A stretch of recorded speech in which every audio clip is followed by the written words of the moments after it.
Hello my dear friends, I am Professor Vayam Khan and this is the part 1 of the new unit number 4, that is steels and cast iron of subject materials and metallurgy. In this particular unit we are going to study the various types of steels, various types of cast irons, their properties, their you can say classification, their designation system, or you can say specification system, and various applications of these steels. So before proceeding to that, I'll again request you to like this video, share this video and subscribe to my channel. So let us begin. So first of all we'll study what is steels, and then we'll study about cast irons. So both of them are alloys of carbon and iron, but the properties are different because the percentage of carbon as well as the percentage of alloying elements are different. So therefore one is called as steel and another one is called as cast irons. Okay, so let us begin with steels. What's a steel, or what is the definition of a steel? So generally in you can say the simple term, in simple way, we say that steel is nothing but an alloy of iron and carbon. It is an alloy of iron and carbon, and sometimes there are some other elements also. So apart from iron and carbon, so there are some other elements like nickel, silicon, then tungsten, molybdenum. Okay, these etc. are other elements which are used for alloying. So basically this steel has iron as the parent element or parent metal and carbon as an alloying element. So the amount of carbon in it usually is less than 1% weight percentage, okay, in your steel. The mechanical properties are very sensitive with respect to carbon. So as the amount of carbon varies, the mechanical properties of this steel varies. Generally from 0.008 to 2% carbon content iron carbon alloy is referred as steel. So for a steel you can say that the maximum amount of carbon is 2%, okay, and for cast iron the amount of carbon percentage is from 2% to 6.67%. So from 2 to above 2%, the iron carbon alloy is referred as cast iron. Okay, so a hard, strong grey or bluish grey alloy of iron with carbon and usually other elements used as structural or fabricating material is nothing but steel. Okay,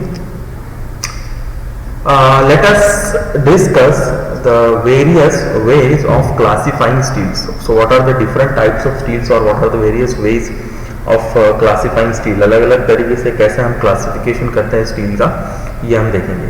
so first one is amount of carbon. पहला type या पहला है classification का तरीका based on it's percentage of carbon. मतलब जितना percentage है, जितना अमाउंट उसका कार्बन का प्रेजेंट है उस स्टील में, उसके बेसिस पर क्लासिफिकेशन होगा. Second one is based on amount of alloying elements. Alloying element कितने परसेंट है उसके ऊपर होगा. तीसरा है अमाउंट ऑफ डीऑक्सीडेशन. डीऑक्सीडेशन मतलब ऑक्सीजन रिमूवल की प्रोसेस कैसी की गई है, इसके बेसिस पर होगा. ग्रेन कॉर्जनिंग कैरेक्टरिस्टिक्स के बेसिस पर किया जाएगा. ग्रेन कैसे है, कोर्स है, फाइन है, ओके, ग्रेन का स्ट्रक्चर कैसा है उसके बेसिस पर होगा.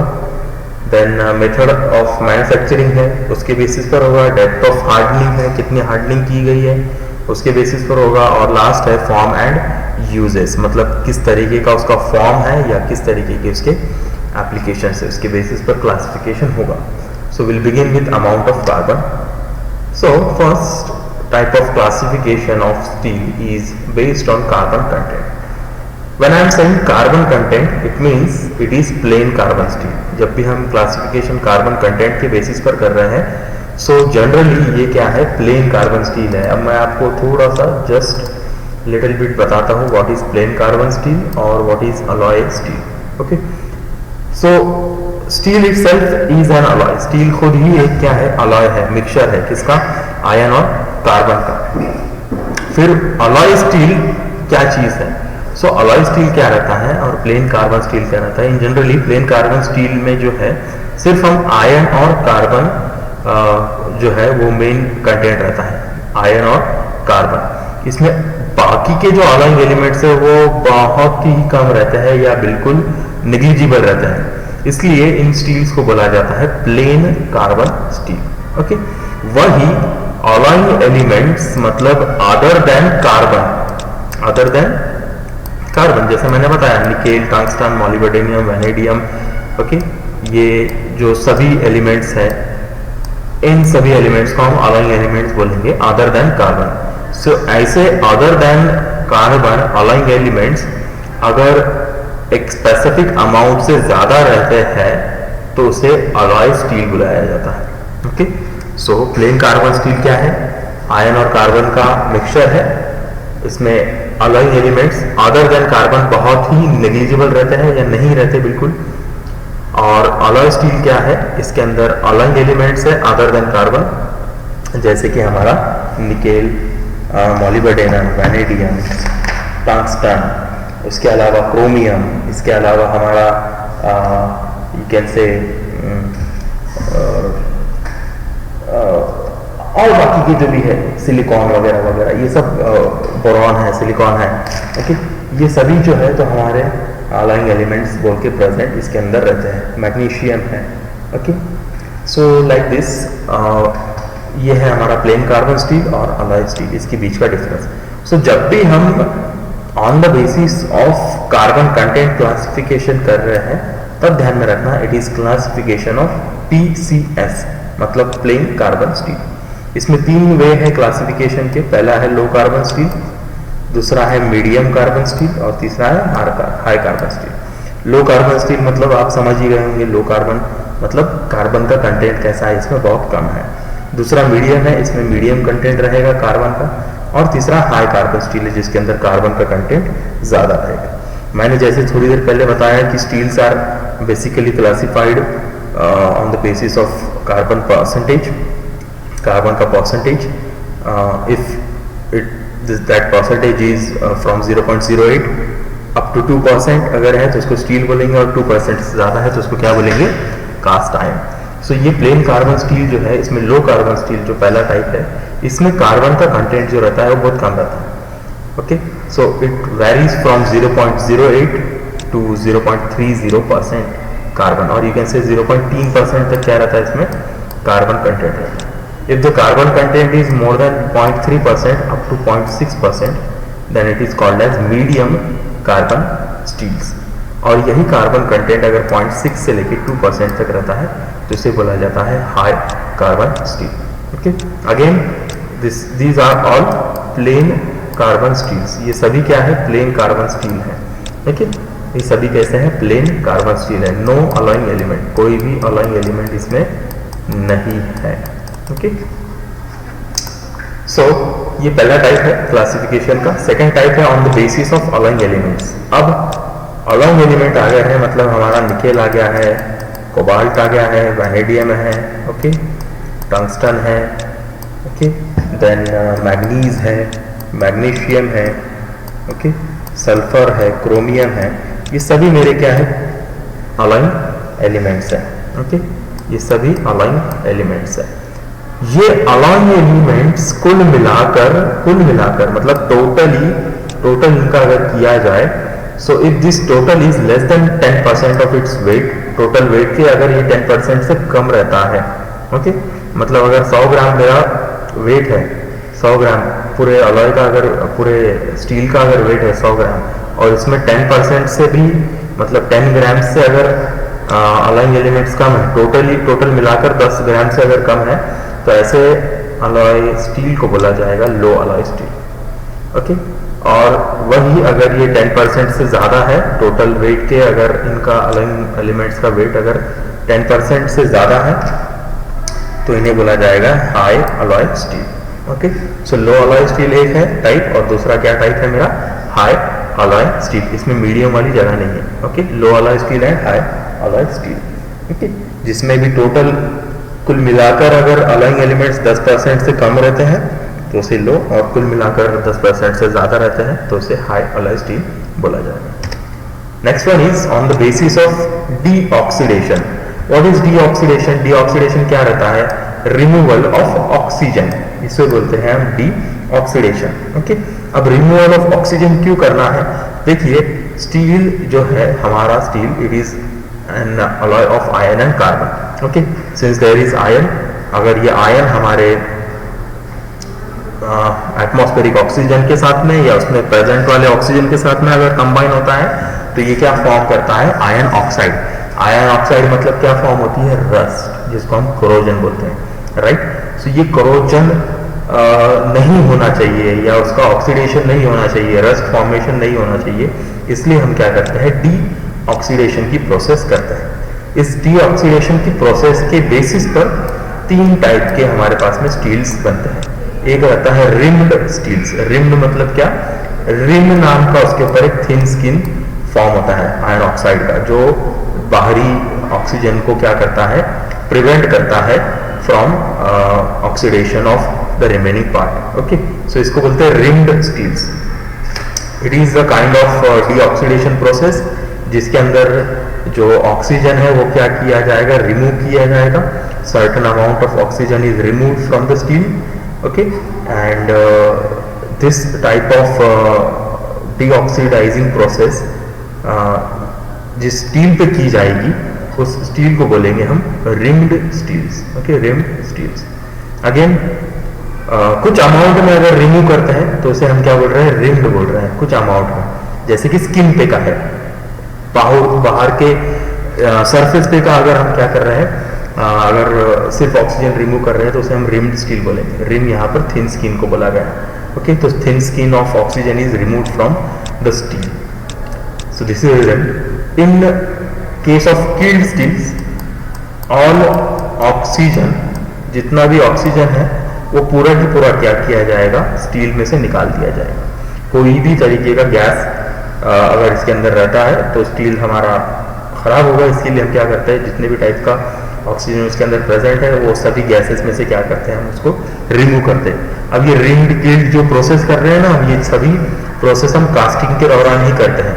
ओके, तो ऐसा नहीं कि अलग से सेपरेटली कोई प्रोसेस की जाएगी। सो किल्ड स्टील में पूरा का पूरा जो ऑक्सीजन है वो क्या किया जाएगा, रिमूव किया जाएगा। और तीसरा टाइप है सेमी किल्ड स्टील, जिसके अंदर बैलेंस्ड हम रखते हैं, थोड़ा सा अमाउंट में रिमूव किया जाता है, कुछ अमाउंट में जहाँ पर चाहिए वहाँ से रिमूव किया जाता है, जहाँ पर चाहिए वहाँ पर रखा जाता है, जहाँ नहीं चाहिए वहाँ से उसे क्या करते हैं, हम रिमूव करते हैं। So this is semi killed steel which is also called as balanced steel. इन दोनों का बैलेंसिंग वो करता है। ठीक है, this is on the basis of deoxidation. Next one is on the basis of grain coarsening. So what is grain coarsening? The word coarsening comes from coarse. Coarse मतलब rough grain जो रहते हैं, या क्या बोलेंगे, थोड़े से मोटे मोटे जो ग्रेन रहते हैं उसको बोलते हैं coarse grain. Okay, so on the basis of grain coarsening, जिस टाइप के उसके ग्रेन कोर्जनिंग की गई है, मतलब हमारी जो ग्रेन मॉडिफिकेशन ट्रीटमेंट्स है, हीट ट्रीटमेंट्स है, उनका जो रिजल्ट है उसके बेसिस पर ये किया जाएगा। तो अगर हमारे स्टील के अंदर इसके ग्रेन अगर कोर्स दिखते हैं, यानी कोर्स ग्रेन वाली इसके ऊपर हीट ट्रीटमेंट की गई है, तो इसको बोलेंगे कोर्स ग्रेन स्टील्स। और अगर फाइन वाले दिखते हैं, मतलब छोटे स्मूथ दिखते हैं, एकदम बारीक, तो अगर ऐसे ग्रेन दिखते हैं तो इसको बोला जाएगा fine grain steels. Again next one is on the basis of method of manufacturing. कौन सी मेथड से हम उसको मैन्युफैक्चर कर रहे हैं उसके बेसिस पर भी स्टील का क्लासिफिकेशन किया जाता है। जैसे कि ये अलग अलग मेथड्स है स्टील फॉर्म करने के। देखो, स्टील कहाँ से आता है, आयरन और कार्बन के मिक्सचर से आता है। आयरन कहाँ से आता है, आयरन ओर्स से मिलता है। सो आयरन ओर्स को हम क्या करते हैं, मेल्ट करते हैं फर्नेस के अंदर, फिर उसके अंदर कार्बन ऐड करते हैं, फिर उसकी कास्टिंग बनाई जाती है, फिर रोल्स वगैरह वगैरह वगैरह, इंगॉट्स का फिर रोलिंग होगा वगैरह वगैरह चीज़ें। जैसा हमको शेप चाहिए, शीट चाहिए, ओके, रोल्स चाहिए, बार चाहिए, हॉलो बार चाहिए, हॉलो शाफ्ट चाहिए, वगैरह वगैरह जितने प्रोडक्ट्स आप बना सकते हो फिर हम उसके बाद में बनाते हैं, राइट। बट इसके पहले ये क्या किया जाता है, फर्नेस में डाला जाता है आयरन ओर। आयरन ओर के साथ में क्या डाला जाता है, हमारा कार्बन, और अगर अलॉइंग एलिमेंट्स है तो अलॉइंग एलिमेंट्स भी यहीं पर ऐड किए जाएंगे। ओके, सो ये जो फर्नेस यूज हो रहा है या जो मेल्टिंग प्रोसेस यूज हो रही है, इस प्रोसेस की बेसिस पर भी स्टील को क्लासिफाई किया जाता है, क्योंकि जैसी फर्नेस यूज की जाएगी या जो टाइप का फर्नेस यहाँ पर यूज किया जाएगा या जिस टाइप का प्रोसेस यूज किया जाएगा उसके बेसिस पर भी स्टील की बहुत सारी प्रॉपर्टीज जो है वो चेंज होती है, वैरी होती है। अब उसमें पहला टाइप है बेसिक ओपन हर्थ, मतलब बेसिक ओपन हर्थ फर्नेस रहता है, खुला फर्नेस, जो आप कई बार देखते हैं आपके वर्कशॉप में भी अवेलेबल रहता है। ओपन हर्थ फर्नेस रहता है, इसके अंदर आप स्टील को क्या करते हैं, मेल्ट करते हैं, फिर वो लैडल से लेंगे, फिर वो कास्टिंग में डालेंगे वगैरह वगैरह। सो अगर वो बेसिक ओपन हर्थ से निकला है तो इसे बेसिक ओपन हर्थ के हिसाब से क्लासिफाई किया जाएगा। इलेक्ट्रिक फर्नेस रहता है, इलेक्ट्रिक फर्नेस थोड़ा फास्ट रहता है, उससे भी किया जाएगा। एसिड ओपन अर्थ रहता है जिसके अंदर ओपन अर्थ के साथ एसिड यूज किया जाता है। बेसिक ऑक्सीजन प्रोसेस है, उससे भी स्टील को मैन्युफैक्चरिंग किया जाता है। Then there is acid Bessemer process, इसमें भी हम स्टील मैन्युफैक्चर करते हैं। तो ये अलग अलग टाइप के प्रोसेसेस है जिसकी मदद से स्टील बनता है। तो जिस टाइप से स्टील बन रहा है, जिस प्रोसेस से स्टील बन रहा है उसका नाम दिया जाएगा। जैसे जो एसिड डीसीमर है, एसिड ओपन अर्थ है, ओके, इनके नाम उसके पहले क्या लगाए जाएंगे, स्टील के पहले लगा दिए जाते हैं। इनकी कोडिंग आगे मैं आपको बताऊंगा, बट फिलहाल इतना काफ़ी है। On the basis of depth of hardening, hardening की जो डेप्थ है, जिस प्रकार का उसके ऊपर हार्डनिंग की ट्रीटमेंट किया गया है, उसके बेसिस पर भी इसका क्लासिफिकेशन होता है। तो कुछ रहते हैं non hardenable steels. Non hardenable मतलब इसमें आते हैं हमारे plain carbon steel, basically plain carbon steels आते हैं, उसमें से भी लो और मीडियम कार्बन स्टील आते हैं जो हार्डनेबल नहीं रहते हैं because of less carbon content and less alloying element. Okay, so जो हार्ड नहीं किए जा सकते हैं स्टील्स, ऐसे स्टील को हम नॉन हार्डनेबल स्टील्स बोलेंगे। नॉन हार्डनेबल जिसकी हार्डनिंग नहीं की जा सकती। ओके, फिर रहता है शैलो हार्डनेबल स्टील्स। शैलो मतलब हल्का फुल्का, शैलो इज लाइक पार्शियली वो हार्डनेबल स्टील्स रहते हैं, जैसे हाई कार्बन स्टील है या दूसरे कोई लो अलॉय स्टील्स हैं, ठीक है, जिनके ऊपर शैलो हार्डनिंग की गई है, कम हार्डनिंग उसके ऊपर की जा सकती है, ऐसे स्टील्स। देन डीप हार्डनेबल जिसमें आते हैं हाई कार्बन स्टील्स और high alloying steels. Okay, so deep hardenable means जिनका डीप हार्डनिंग किया जा सकता है, कोर तक उनको हार्ड बनाया जा सकता है। सो ये है डेप्थ ऑफ हार्डनिंग के बेसिस पर। और ये हमारा सबसे लास्ट वाला है on the basis of form and usages. So जैसे बॉयलर स्टील्स है, इसका यूज बॉयलर के शीट्स के लिए किया जाएगा, बॉयलर बनाने के लिए किया जाएगा। ओके, सो उसका जो फॉर्म है वो बॉयलर के शेल के जैसा है, इसलिए उसको बॉयलर स्टील्स बोला जाता है। यूज बॉयलर में होता है इसलिए उसको बॉयलर स्टील बोलते हैं। देन केस हार्डनिंग स्टील्स है, मतलब जिसके ऊपर केस हार्डनिंग की है, ऐसे steels. Then corrosion and heat resistant steels है, मतलब जो कोरोजन को रजिस्ट करते हैं साथ ही साथ में हीट को रजिस्ट करते हैं, ऐसे स्टील्स हैं। डीप ड्राइंग स्टील्स मतलब जिनकी बहुत लंबी लंबी वायर्स बनाई जा सकती है, जिनको डीप ड्रॉ किया जा सकता है। इलेक्ट्रिकल स्टील्स जो इलेक्ट्रिकल कंपोनेंट में यूज होंगे। फ्री कटिंग स्टील्स मतलब जिनको हम इजीली कट कर सकते हैं। ओके, फ्री कटिंग स्टील्स मतलब जिनको हम आसानी से कट कर सकते हैं, ऐसे स्टील्स को बोलते हैं फ्री कटिंग स्टील्स। फिर मशीनरी स्टील्स हैं जिनको हम मशीनरी में यूज़ करेंगे, जैसे कि हमारे बहुत सारे पार्ट्स रहते हैं, चक रहते हैं, जॉज रहते हैं। ओके, बहुत सारे इनके लिए वो यूज़ किए जाएंगे, हेड्स के लिए यूज़ किए जाएंगे। देन स्ट्रक्चरल स्टील है जो हमारे कंस्ट्रक्शन में यूज़ किया जाएगा, जिसके बार्स आप देखते हैं कई बार 8 mm, 12 mm, 16 mm वगैरह वगैरह, इस टाइप के उनके अलग अलग साइजेस रहती है। TMT टाइप रहता है, थर्मिक्स रहता है, वगैरह वगैरह बहुत सारे आपने सुने भी होंगे, देखे भी होंगे। सो ऐसे स्टील जो स्ट्रक्चर्स में यूज़ किए जाते हैं सिविल में, सो स्ट्रक्चरल स्टील्स बोलते हैं। टूल स्टील्स है जो हमारे से बहुत रिलेटिव है, बहुत रेलिवेंट है। टूल स्टील्स जैसे कि जो टूल्स के लिए यूज़ किए जाएंगे। फिर उसमें हमारे कोल्ड वर्क रहने दो, हॉट वर्क रहने दो, या फिर हमारे सादे चीजल्स रहो, स्क्रू ड्राइवर रहो सादा, या हमारा हैमर रहो, फिर हैमर से लेके हमारा सिंगल पॉइंट कटिंग टूल रहो, या हमारा HSS का टूल रहो, कार्बाइड टिप वाला टूल रहो, ऐसे टूल्स जो स्टील से बनाए जा रहे हैं, ओके, उसको हम बोलेंगे टूल स्टील्स। ओके, इनका जनरली जो स्ट्रेंथ है, जो हार्डनेस है, जो वियर रेजिस्टेंस है, या कोरोजन रेजिस्टेंस है, या हीट रेजिस्टेंस है, ये बहुत ज़्यादा बेहतर रहता है as compare with the other. Okay, because इसमें हम अलॉइंग एलिमेंट्स अलग अलग ऐड करते हैं, कुछ और चीज़ें भी इसमें ऐड की जाती हैं। Okay, so to enhance its properties, so these are the tool steels. Generally इसको हम HSS के नाम से भी जानते हैं, हाई स्पीड स्टील भी बोलते हैं कई बार। Okay, HSS। तो this was all about classification of steels. In next video we'll study about the specification of steels based on your standards। जैसे कि स्टैंडर्ड्स में आते हैं फिर आपके इंडियन स्टैंडर्ड, इंडियन डेजिग्नेशन जो स्टैंडर्ड है वो जो दिया जाता है इंडियन स्टैंडर्ड इंस्टीट्यूशन से, और दूसरा है AI, SI या फिर SAE।